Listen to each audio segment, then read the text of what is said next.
My name is Joanie Selman. I work for Stephen F. Austin State University School of Nursing. I am their medical surgical course coordinator, and I'm also on the simulation committee where we try to guide our faculty in the use of simulation. My history with simulation is such that about 5 years ago, our director got a sim man, and she basically said, you're going to use this and you're going to start using it in 3 months. So you need to go to training, learn how to use it, and start using it immediately. That's kind of how I got started. So I started with just learning about SimMan and getting the little bit of training and trial and error after that. I think it would be the best.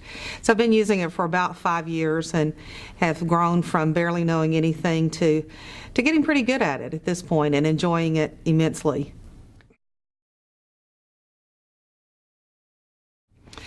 Our program, hopefully our goal is to advance our program to where every course in the nursing program is using simulation as a teaching tool. Right now we're about at 95%. We only have a couple of courses left. We are getting to where we want to be, but we're not quite there yet. So hopefully very soon we'll be able to report that every course is using simulation. Then we're hoping that every course will be using it effectively the way that it really needs to be, but we still have a lot of learning to do in that area.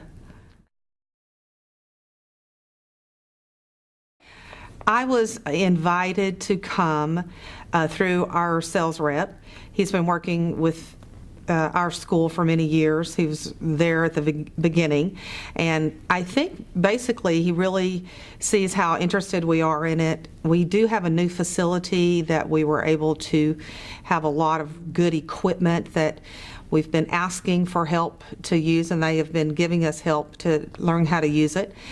And I think we are really interested in being a center that people come and look at what we do and what we have and get some ideas to do at their own center. So one of the ways to do that is to come to Simulation User Network conferences and talk to people, get connected with others so that we can see what they're doing and they may want to come see what we're doing. So I think just the excitement that we have about simulation got us here, and our need and want to get others involved in it. I'm specifically just spoke about from learning to outcome, from objectives to outcome, learning objectives to an outcome, which is, I think, objectives are very, very important.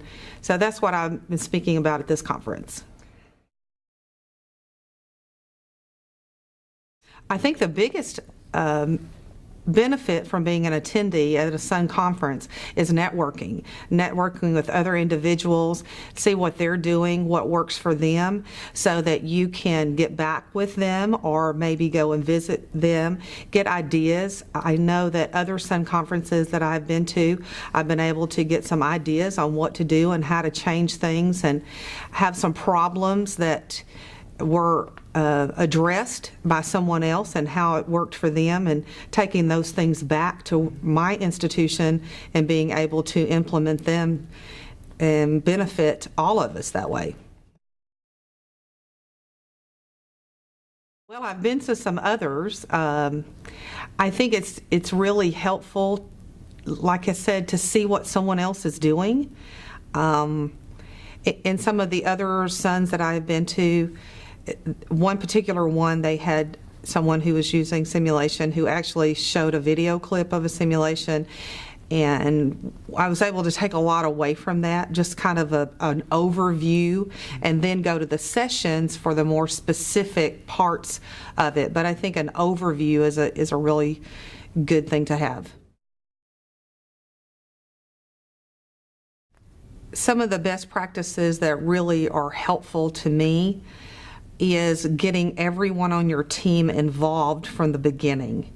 I think sometimes we want to take the ball and run with it and not get other people involved, and also to go to different things and network with people who are already using it That's where you get your ideas.